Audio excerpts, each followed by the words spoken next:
So welcome to the final panel of the day. My name is Mikee Carpinter. I feel very lucky to sit on the stage with such talented human beings, all amazing directors in their own right. I've worked with Alexander before. He's very good. He's very nice here. But I think what we should do is we'll start with a little introduction from everybody. So we'll just kind of make our way around the circle. If you guys can all introduce yourselves and what you do. Hello, my name's Callum. I'm part of sports team with Annabelle here.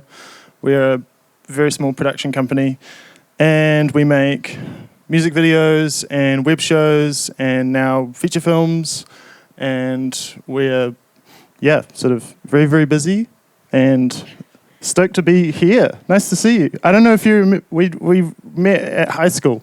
Yeah. I filmed Callum when he was in Rockquest in like 1976 or something. Yeah, that's right. It's been a long time ago. Shout out Custard Bear. Yeah, great band. Thank you. Yeah. Losers. Robbed, yeah. Rockquest robbed. Anyway, Annabelle. Kia ora, I'm Annabelle. I'm part of sports team here with Callum. We make music videos. No, I won't say the same thing again. We're doing a lot. We're making films as well. And we're not that busy. You know, we've got time for other stuff. Kia ora, I'm Martin Sagadin. I'm a director. I've made 4 feature films and about 70 music videos, and was based in Wellington. At the moment I'm in Christchurch developing a feature film down there. Stoked to be here. Incredible to be on the stage with these people. So cool to talk about what we do, because we don't often get to talk about what we do. We do talk a lot about what we do, but not on the big stage. So thank you. Kia ora, I'm Alexander, also a director. I work a lot as an editor as well. I've sort of I kind of have like 2 prongs to my career, which is quite strange. Like I do sort of hyper-stylized music videos, and then I work in factual content as well, which is like a really weird split. But yeah, I just most recently made my own documentary about the world of competitive Scrabble playing in New Zealand. And I'm working on a couple of other things as well at the moment too. Yeah. Thanks for having me. You are very good at Scrabble, correct? I do love to play Scrabble, yeah. Great. And how I fit into this is I am a colourist. It's one of my jobs. I also am a manager, manage an artist called Georgia Lyons, and also have made a lot of music videos, but no more. I now hand it to people who are better than me to do those jobs. But I guess I want to start with my first kind of question. I do a lot of mentoring for the MMF. Shout out to the MMF. And quickly in the room, can I see a show of hands, like who are musicians in here? Cool. Who are producers? Has anyone in here ever made their own music video? There we go, okay. So yeah, one of the questions I get in the MMF a lot is, I'm about to put a song out or an EP, should I make a music video? So that is the question that I'd like to throw to the team first. Like, how important, how relevant are music videos still?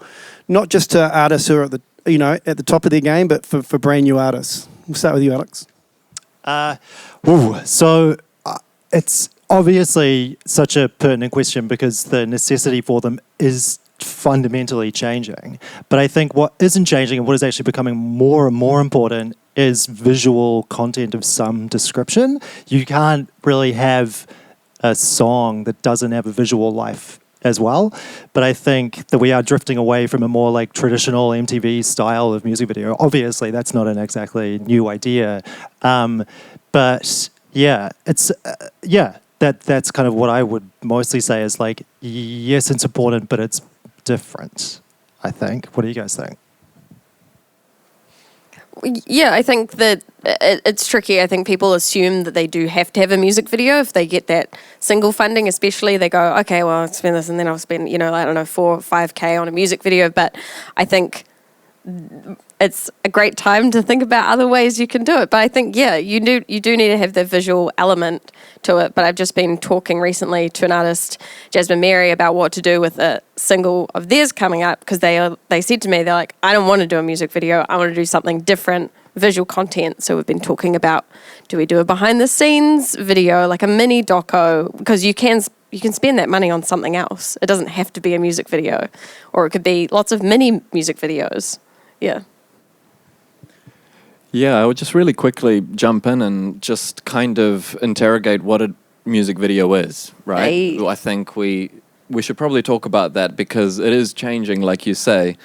I think it's different from what it used to be. I think everyone has kind of a general idea of what it is, what it isn't. A music video is not, let's say, a visualizer, but a lot of visualizers are very strong and could be considered music videos. A lot of, you could say the same about like lyric videos, other kind of content. What is actually a music video is a difficult kind of question to answer, but I think it's its own kind of art form. I think it's similar to architecture or graphic design in that it serves a purpose and that it can't exist kind of outside of that purpose. It's its own reason, its own expression. It's, to me, kind of like an album art, where it's kind of like an extension. I would say more an extension or a clarification than an amplification. That's how I would think about it. Yeah, I'm so used to thinking of it from the context of making the videos. I don't really think about if they should be made. It's more that it's a very restrictive creative box. You're when you're coming at it from the filmmaker's perspective, it's like, here is an inspiring song, expand the world, for us, we often talk about the music video as an opportunity to, there'll be, the song will have its own narrative and will have its own personal relationship with everyone that listens to it. We're just kind of bringing in our own perspective, maybe something that's not quite as obvious, kind of building out a visual world or a I don't know, the iconography of a band, or you get just sort of expanding the universe a little bit of. Yeah, it's another facet to the song, and it should expand on it rather than just, I don't know, being double percussive, but yeah, it's an opportunity to learn about the artist as well. Like for someone who's listening to the music, they can watch the video and be like, oh, cool, I relate to this artist in another way too. I've always thought about it like, because, in a slightly cynical way, you could boil down the essence of a music video to basically like an advertisement, but for the musician, for the song. But I think that every filmmaker who works really heavily in music video would kind of push back against that idea, because you guys probably don't want to think about yourselves in that way. I certainly don't want to think about myself in that way either. And that's not what really you said either, Martin. It's like you're layering a kind of like an art, or you're wrapping an art around another piece of art, which is such a strange thing to do. But that's also why I think it's like an odd time to be working in it, because if somebody comes to a music video maker with some money, we're all filmmakers. We all sort of work in the world of story. We instantly, engage that part of our brains, and the sort of the zeros start adding up so quickly. And I guess in a roundabout way, that's sort of part of your question as well, Mikey, is like, what is a music video necessary, or is that kind of music video necessary? Do you need a filmmaker to attack your idea and start like sending you invoices, Yeah, not necessarily. Like we've had a musician come to us with a fully formed idea, and they're like, we've got funding, we can do this. And we've just said back to them, kind of sounds like you can do that. Like, you've got the idea already. We can, link you up with, you might need one person to help you out, but you're there. You've already made it in your head, and just take the next step. And it will be more personal and relevant to you as an artist that if you do it yourselves. Yeah, I guess that's another question that maybe a lot of you guys have. Like, when people do approach you to want to work together, like, how important is the song for you guys? Is that the number one thing? Fundamental. It's pretty important. We say we have to be obsessed with the song. Yeah, because I mean, Callum does more of editing than I do, and when you listen to a song over and over and over again, it can really seep into your world and your brain and affect you. Yeah. I've seen it. If you listen to it once or twice and it hasn't connected, there'll be another filmmaker that it would connect with maybe more. Yeah, I can't do it if I don't like the song. It won't work, and it won't be good for the artist. Fundamentally, and I mean, like you say, there is an advertising element to it. I don't think it is advertising. I don't think it works on the same principles. I think there is something else going on. Maybe those differences are relatively minor, but I think it is an expression. And hopefully, music making, generally speaking, isn't just one person's job. You sort of become a part of the team that expresses whatever it is that the artist is trying to get across. So... Yeah, and that's actually, to throw this back to Mikey, to kind of bring him into the panel, you once referred to me as part of George's team, and I never really thought about it before that. And I all of a sudden was like, oh yeah, I am. I'm a part of the company that is building George's, she's the sort of spear. She's the thing that everybody else in the world engages with. But yeah, I'm kind of a part of the machinery, which was really it was a really comforting, nice thing to feel. And I'm sure you guys have all had that experience. I think the three of us, four of us are all sitting here because we have kind of indelible relationships with particular musicians, I think. So yeah, you guys probably feel the same way. You're a part of that. Yeah, for sure. It's been I feel very, very lucky that we became creative partners with the Beths so early on. That was just major. And then it's been interesting. Their music will inform us, but definitely the videos that we've made for them has then informed the merch that they've got made. Things like that. It's just it's really cool and unexpected. Tattoos sometimes. People have got tattoos of things we've made. Yeah. That's freaky. Yeah. Yeah, I've had that too. It's bizarre. That sounds like a bucket list thing now for me. I'm gonna Yeah, you haven't had that? Not yet. Not that I know of. It's possible, but who can say?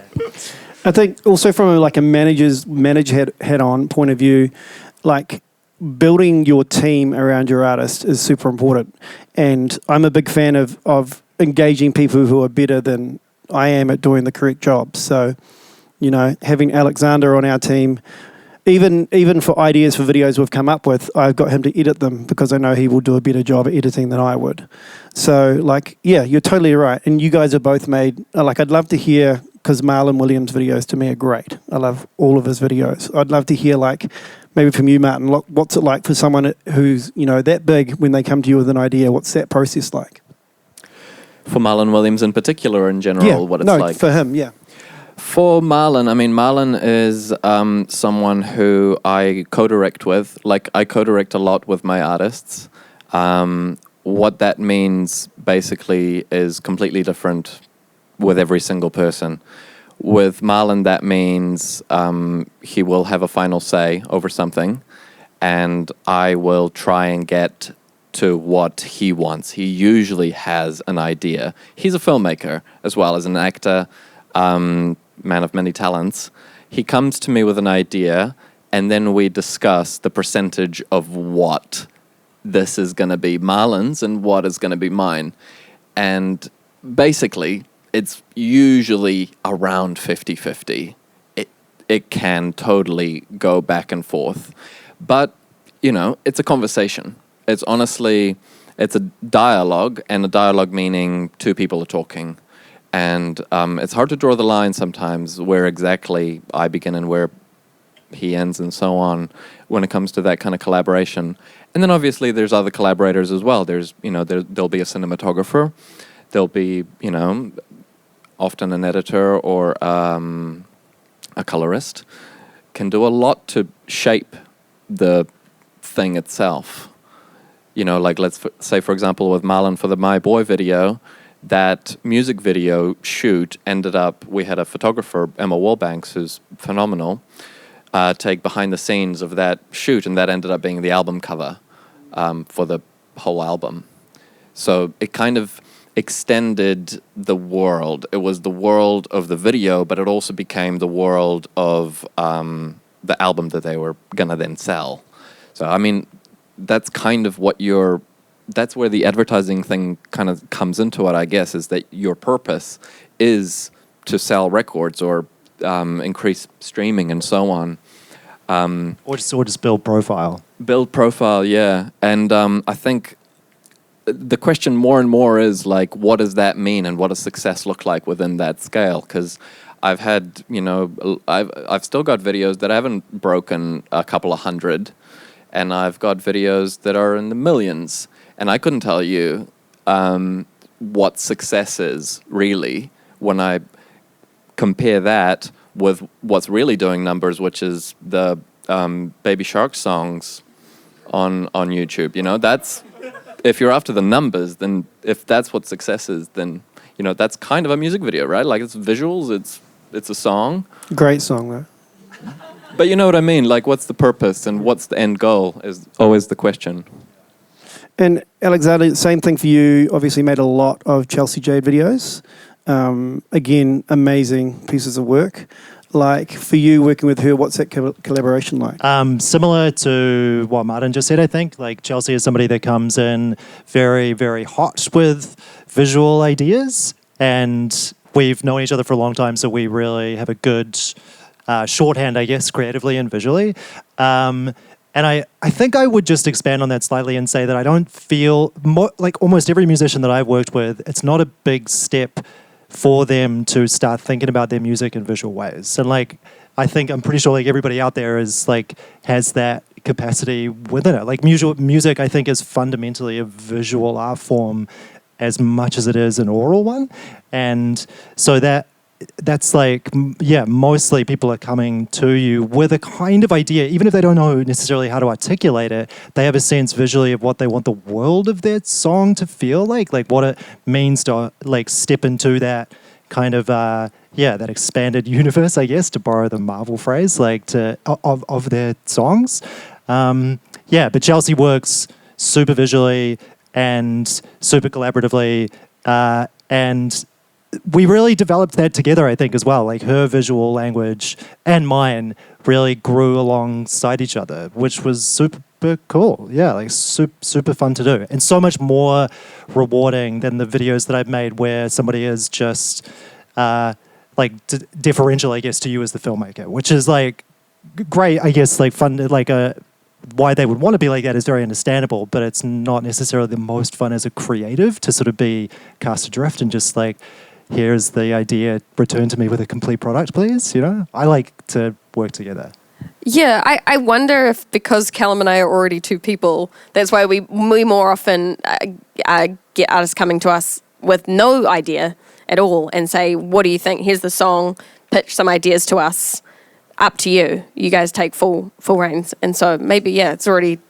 Is that better? Is that better when people approach you with nothing other than a song? No better, no worse. It's the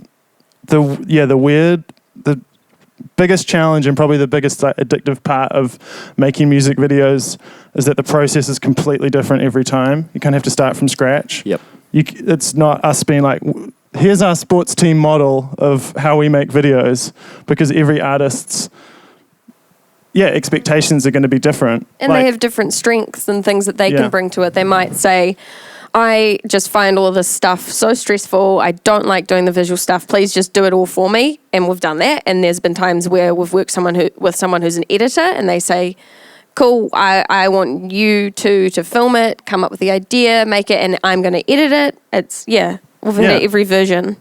And it's great. The really rewarding times is when you do get to work with artists over years, and the model has a bit more continuity to it. It is kind of a prolonged sort of conversation, getting to the point where with the Beths, the first few videos, they were incredibly reluctant to make music videos. They love making music videos, but are, kind of more introverted, a bit shyer in front of the camera. But getting to the point where the last one we did for them for this video, Knees Deep, it was like the day before, Ezra's sick, can you guys make a music video? for us. Liz had the idea of we'll jump off the what is it? Auckland Harbour Bridge. Where are we? And so, we were actually moving flats that week. And so we had a day to prep, and they helped us move flats, and then we went and shot that on the other day. So it was a sort of, came together incredibly quickly. I guess, that brings me to like the DIY question. Like, again, how many people here have just gone and made a video just by themselves, done it completely alone? Great. For no money? Is that same amount of people done it with like no funding? Just like pay the... Yeah, so what are some, a really basic question, but what are some advice for people who do think, I need to make something for this song? If someone came to you, Alexander, and said, I have no money but an iPhone, what's your advice to that person? I would say we're going to go find some cool little lens attachments for their iPhone and make it try and not look so much like an iPhone. But also, maybe we would start the idea from that restriction. That would be the stepping off point for the creativity. I was like instantly about to pitch you a music video idea. And I was like, I don't need to do that. What can we strap the iPhone to? Yeah, exactly. But yeah. Does that answer the question? Yeah, no, it does. Yeah, I think it's just more about, because a lot of people don't have the funds. Made a song and like, I need to put this out. I want to get some visuals going. I guess it's more about the how do you approach something when you have no budget is probably the question. I think I would step off into that conversation with is saying that I get quite a few emails that ask for a quote on a music video, like, hey, can you quote this for me? Can you quote this video? What does it cost to make a music video? And that's almost like an impossible question to answer. Because nobody really knows. And the truth is like going to be driven so much by the concept that has to lead the conversation is if you have no money, that's the first place to start, I guess. Yeah. What do you guys think?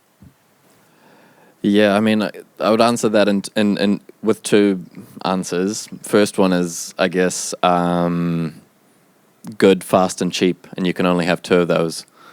If it's cheap and fast, it's not going to be good. If it's fast and good, it's not going to be cheap, and so on. Then the second way I would answer that question is, what have you don't have money, so what have you got? And often what it is not even necessarily gear, but it might be things like places. Have you got a turtle? What have you got? Like, where do your parents live? Yeah, people, friends, a team. Goodwill. Yeah. Often goodwill. Totally. And can you get mine? Yeah. Do you have the ultimate music video hookup of a big blank empty space that we can shoot something cool in? The warehouse. yeah. The warehouse, yeah. But that Life of the Party video. Yes, yeah. That's in Kumio if anybody wants to know. Yeah, I think something you have to keep in mind is like if you can't pay someone essentially like industry rates, then make sure it's a good time, because there's only one time that you can use goodwill and like get all your friends involved, and don't make it stressful. Just have fun. Make it simple, make it relaxed, make it a like memorable day for everyone where they're all having a creatively rewarding time, because otherwise you'll only get to do that once. Yeah. And then your friends won't want to come help you out again. Yeah, if you can sort of make the video before you make the video as well, it's really helpful. Like the amount of planning, you're like, okay, this is going to be 6 shots, or it's going to be, I don't know, maybe you're a filmmaker that builds it in the edit, but it's going to take 3 hours, just really understand how you're going to pull it off. Yeah, we literally did that with the Life of the Party video. We made a little like action figure kind of previs with like little. It was actually kind of sports team in retrospect. Like little dudes like just a hand. Yeah, but that was all. I think that was. I guess I would want to say like I hope that doesn't put anybody off getting in touch with music video makers, because like we all want to do it, like everybody, like you mentioned the word collaboration, and that is such a beautiful thing to embark on together. But yeah, like just an awareness, I guess, of like you're both kind of holding hands and stepping off into the unknown, into this project together, and it's going to be quite a wild time if you don't have any money. So yeah, like an acknowledgement of that is kind of the first place to start. you're like extending a hand, you know, like come with me on this. You guys earlier talked about, a music video is obviously a great format, a great thing to have, but it's not the only thing you should be thinking about creating around a release. Like, is there any ideas that you guys have worked with other artists that you've gone, that's genius, I didn't think of that, whether it's a live performance or behind the scenes, which is pretty standard, but is there any other things that you guys have seen artists make visually that would be worth sharing? Or ideas that people have come to with and gone, that's mental, but we'll do it anyway? Maybe is this kind of an answer to the question? Maybe it's just in my head because we were talking about the Life of the Party video for Chelsea. She came to me and she literally said, I have this idea, this like visual image, this like one snapshot, like a photograph of like a panel, like a big wooden plywood panel. She was like, I want that to be a music video. And that was literally how we just like walked into the world of that with no other kind of awareness of that. And like, to me, for her, that does unlock or sort of give away her kind of creative genius, because she is like, that's literally it. It's just as simple as like that one still image, but she could kind of see that was going to spark a whole lot of conversation. Yeah. Yeah, I remembered something. I haven't followed through on this one on like 2 different occasions where I've told artists that I'd make GIFs for them for their music videos. Yeah, GIF sets. You've talked about that a lot. Yeah, I haven't. But what I did do is I made a filter, like an Instagram filter for Jasmine Mary, and easier than I thought it was going to be. You could do it. Yeah, I made it so it was like their album cover. So when you put the filter on, you look like Jasmine Mary with a fish on your head and red lipstick.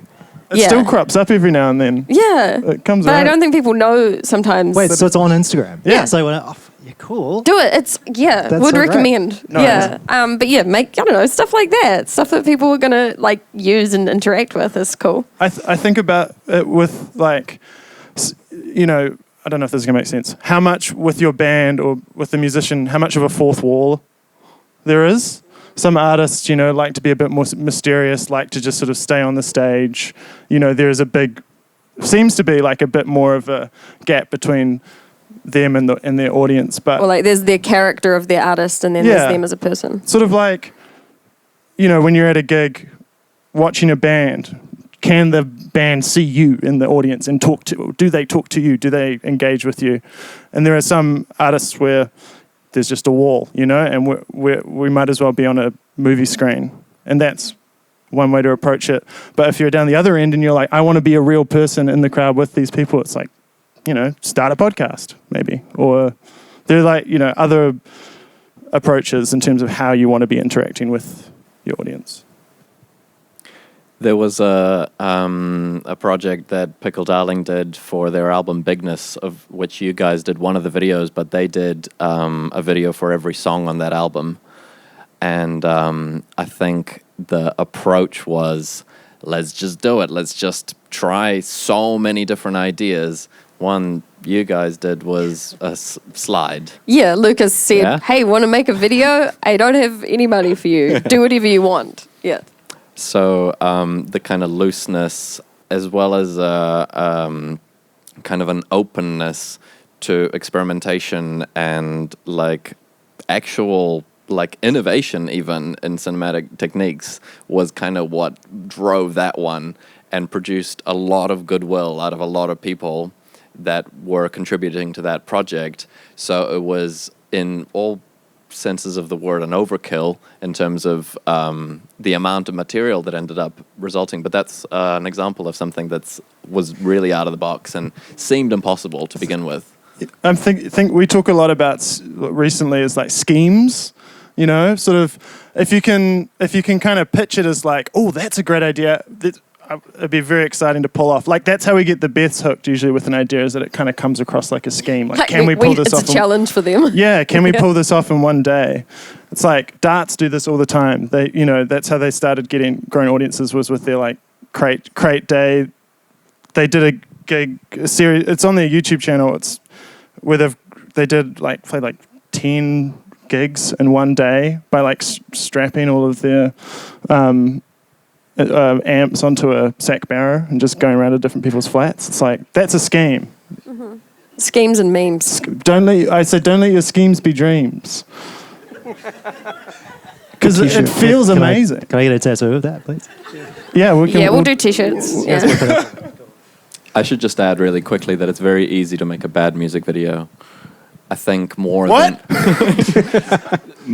a lot of other kinds of art forms, I think it's actually quite hard to make a bad short film even by comparison. I think it's so easy to make a bad music video, and I think if you're going to make something, it should count for something. It should have some value. It should hold its own. Yeah. Well, I mean... I'm not saying at all. I'm not just throwing any... I've never tried to make a bad music video, but we have failed at what we were trying to do, and I think the music video format is quite forgiving in that sense. Yeah. Like if you're trying, if you're like, oh, we've got this grand story, and the story doesn't come across at all, because it's all subtext and it was just bad filmmaking, then it can kind of still survive as something cool because the song's there, But there's so much pressure on that for a lot of people listening, where like the idea of failure is kind of so hard to hear, right? Because if we're going to fail, that's a lot of their money, or New Zealand and Air's money, that is like the cost of that. Which is so sad. It's like such a difficult space to work in for that reason. The pressure is often so high, and the budget is so small, which kind of there's like an inverse relationship between those two things. Is making something better than nothing when it comes to wanting to be seen? I would say no. I'd have to ask these people, surely. I don't know if I know the answer to that. No, you say I would say it's better to make nothing than a bad music video. Yeah. All right, cool. That's good. I agree. I honestly, I think about it as a generous thing. You want to be generous with everything you do in your life, right? Like you want to create good offerings for people. You want to give someone a good present, is the way I like to think about it. Is it too much? That's a bad present. Is it not enough? That's a bad present. A generous present is a thoughtful, well-considered present for your audience, right? That's how I think about it. And I think if you can't think of anything, then you might as well not do the gesture. On the other side of that, if you're a brand new artist putting a song out and you don't have any money, you don't have any directors, and you make something and it's you doing a live performance and you think it's good but it potentially isn't that great, would you advice be don't put it out, or would you be like, let's get it started, we have to start somewhere? Because not everyone's going to have the opportunity to work with great people straight away. Get it out there. Like, just fail openly, I reckon. Yeah. Yeah, I think so. I think, because I find it the hardest, it's always hardest making music videos for Hans Puckett, like my own band, because I just get way too in my head about it. Like the pressure just kind of compounds, and there's no conversation because I already know the song so well. But like early on, it's like, they were the first music videos that I made, and it's just like you just have to do it. Be bad loudly, and at least be clear in your ideas. Yeah, how else are you going to learn? Yeah, and it's out there forever, but that's okay. I think I like to, because you can improve. People love that. You love to watch someone be the underdog and then get better.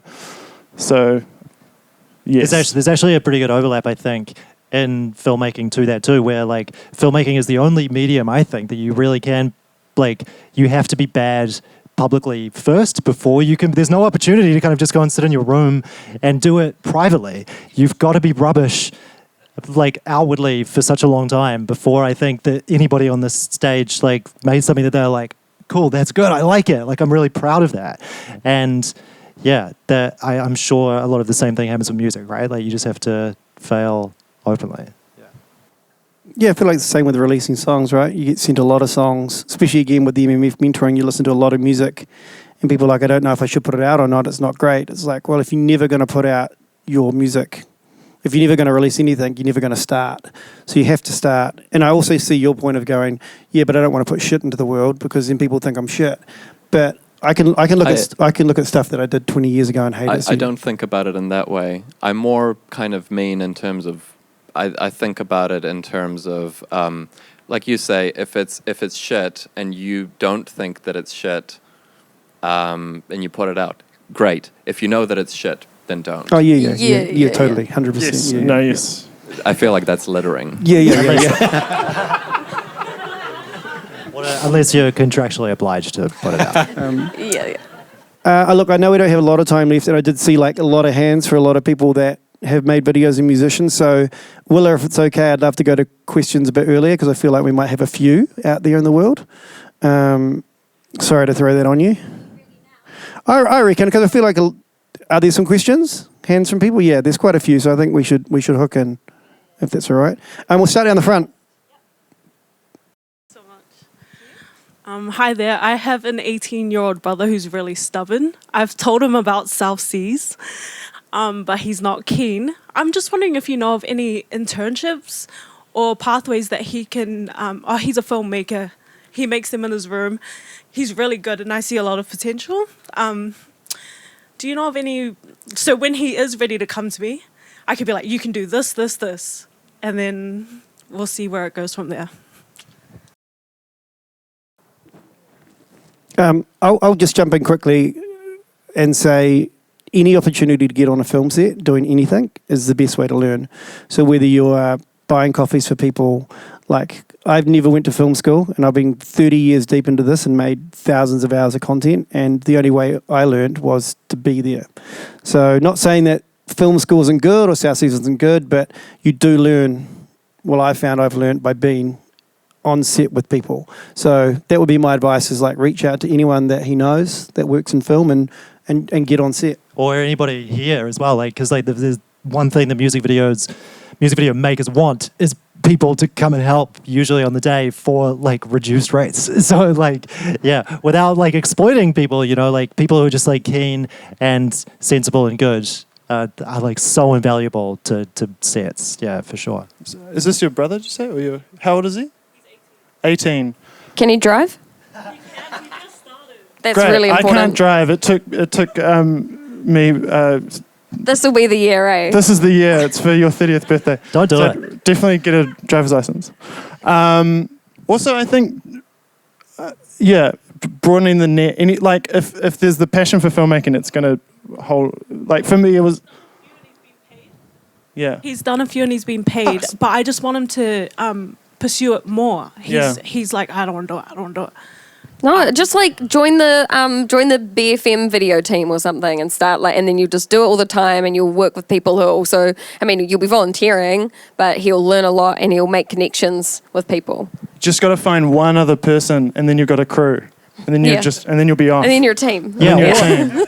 That's true, yeah. Or like team up with somebody who, like a musician who is emerging that needs stuff made. And then they can just like mess around and make great stuff together. Yeah. Martin, anything to add? Oh, I was just going to say, do you know what his goal is? Yeah.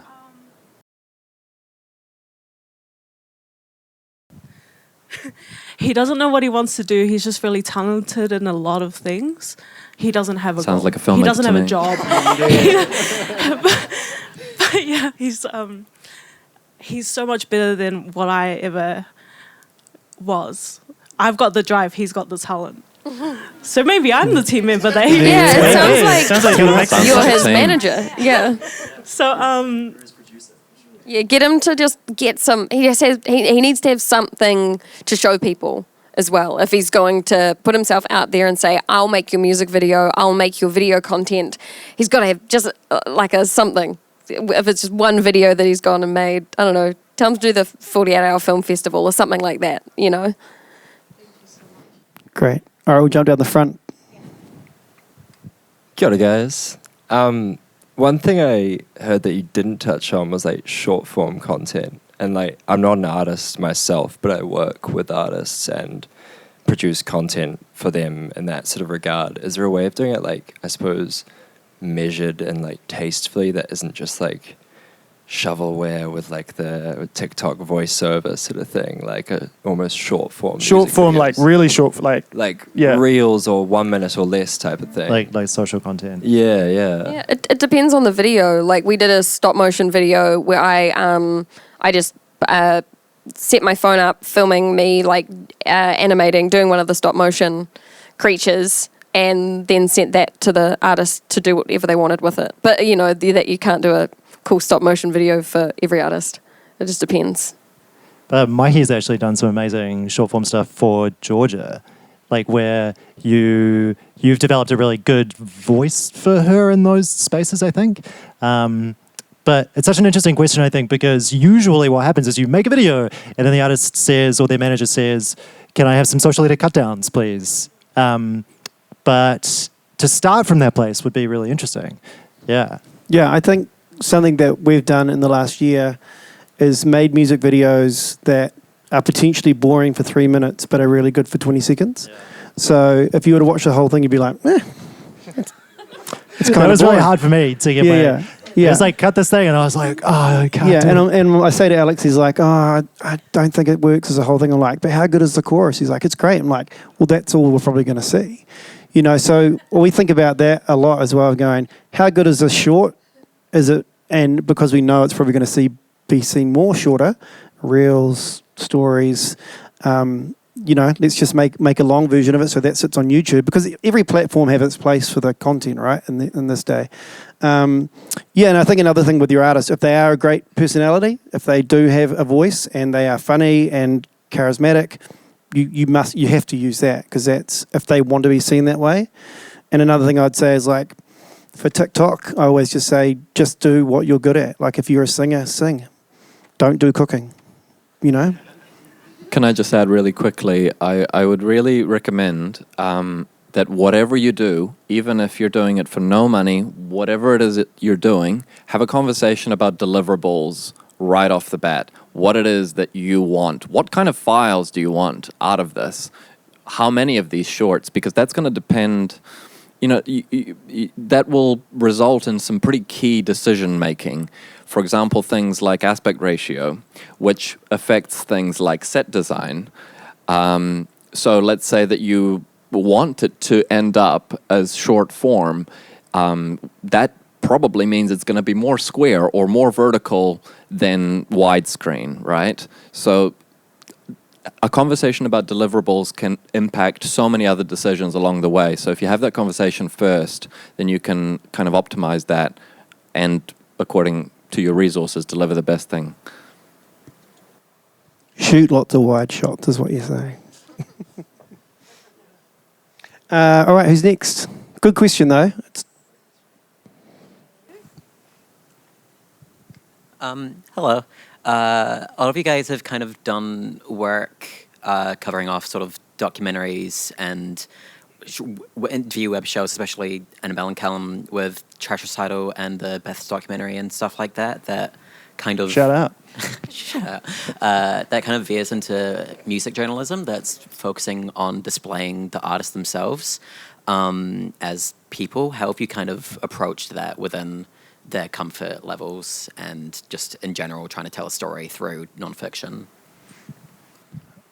Very good question. Trash Recital, especially, for those of you who haven't seen it, was a prank show where we got artists to come in and try and recreate the music with trash.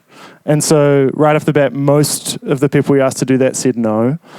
So a lot of the work happens before they arrive, and it's Annabelle emailing and making sure that, hey, trying to make it sound really fun. Really fun. It's going to take a couple of hours and you're going to have an identity crisis, but we promise. Also there will be trash. Yes.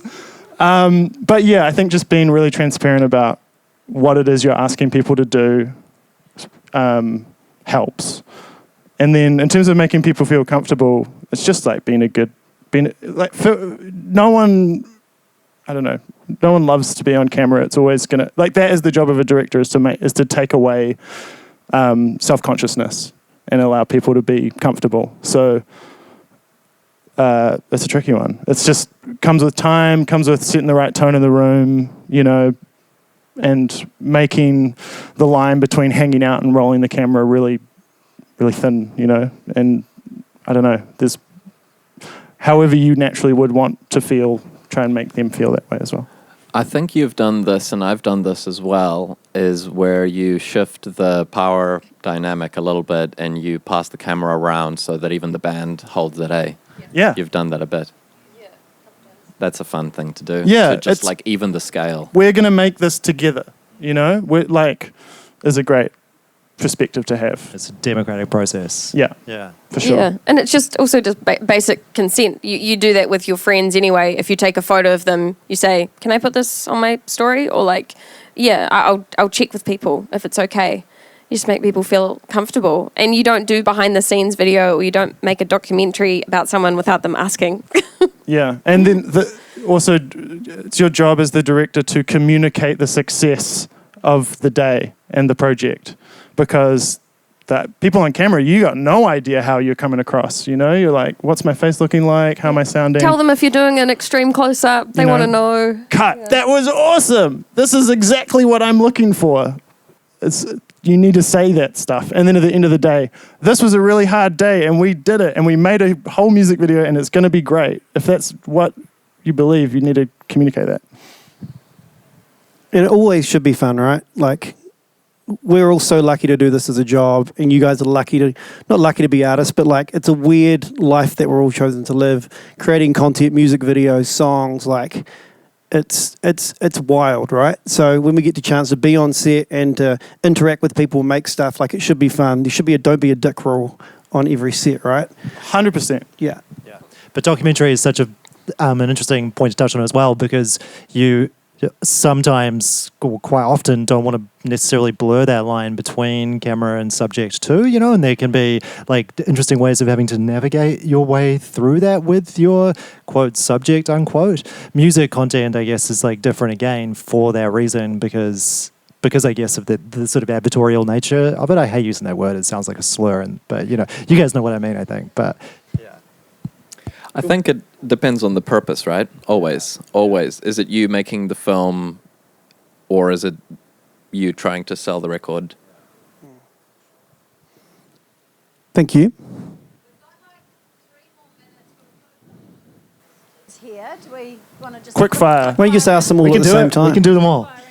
Go real Kia quick. ora, my name's Hedy. I'm an artist and I'm just getting into music video production for my own music. I just wondered what the best way for us as artists is to kind of present our ideas so that our kind of creative integrity is still kept while also applying your own vision to whatever we're doing. That's exactly what you should say. You go to a music video maker and you say, I want my creative integrity to be maintained. And this is how much I care about it, and this is what it is. Yeah, and use as many visual references as you can as well, like screenshots of things you like, links to YouTube videos. Like, I like the color of this one, I like the camera style in this one, and just you can't overdo that. Yeah, we always like to make sure we've got something written down before we do the video. Like, just so we work this out between Annabelle and I. Sometimes we get like right into the development of a video and we'll be on completely different pages. So we try now to make the page literal and get on that page. This is what it is that we're making. Yeah, I was going to say, I always, if it's an artist that I haven't worked with before, then like your basic level of homework is going and watching all of their other videos. You know, you may not have a lot of videos yet to show, but then that's where reference becomes in really importantly, and sort of talking about the wider visual world of your output too. So like just a knowledge of what you want that to be, and yeah, just having something you can kind of always rely on and refer back to, I think is really important. Okay, quickly, are there any golden rules of collaboration you hold to now based on things having gone wrong in the past with an artist? Just be really honest, I think. And if you guys are not if you're the wrong person to make the video, it's all cool. It's cool to back out of it, I think. Say no. I would say ask, is it a solo, or is the band making the decisions too? That's a big golden rule for me. Determine the decision-making process within the band, or if it's a solo artist, who am I talking to? Yeah, and sometimes that can come from management too as well, you know, where this sort of like hierarchy of notes is coming from. Yeah. Communication early. Yeah, and taking that time to write, definitely the pitch doc, because that's what we call it. It's literally a one-page Google Doc, no pictures, nothing. It's like takes usually 15 minutes or half an hour to do, but to write out all the ideas have come before then, but just get on the same page. You got one more? That's probably the worst question to ask right at the end. Arts funding in this country is one of the best in the world, right? But do you guys feel that you're being remunerated your worth? Obviously, every project's different. I feel like that's a leading question. Not for projects like these, but that's not the point, I guess, is what I would say. And maybe you guys disagree, agree. Like, nobody... I don't think money needs to be the point of any art form. Money needs to be about paying the rent, and I guess that's something that we've probably all struggled with, is splitting those two lines, and that's kind of why, like at the beginning when I was saying I work in factual as well, it's because like that's where the money was for me to go and earn something so I could do music videos simultaneously. Or like a lot of people used to do, I'm not so sure it happens so much anymore, but like music videos and commercials, Yeah, I get so worked up about this sometimes because I've got, there are people that make music videos who do it kind of as something fun to do in their spare time, and they've got a really well-paid day job or something like that, and then they go ahead with the same amount of funding that anyone gets for a music video, which is usually like a few $1,000s if it's from the NZ On Air single funding. And whereas for a while we were living off that, and it was really tricky because it was the way we lived and how we paid our rent. But then there would be people who were doing it for fun and not really charging themselves for their time or using really like expensive equipment that they already owned, and it was just like, how are we going to compete with that? Yeah, I think the budget for these videos has kind of stayed the same for like forever. But the expectations have increased. Or gone down. Gone down. But it's gone. Yeah. But I think it's really important for us, if we have crew, that we at least pay them a respectful day rate, and that we pay ourselves a respectful day rate for the time. And it's we just have to manage the expectations of what the video is going to be. I think it was... we're like, okay, so you want prosthetics in this video? Great, we may need to borrow a camera as opposed to rent the Alexa or whatever it is, Yeah, I would say the rule of thumb is that there's not ever going to be enough money for a music video, regardless of the scale at which you're operating. If you're making a $500 music video, then $500 is not going to cut it. If you're making 10 grand music video, then 10 grand is not going to be enough. Whatever it is you're doing, it's not going to be enough.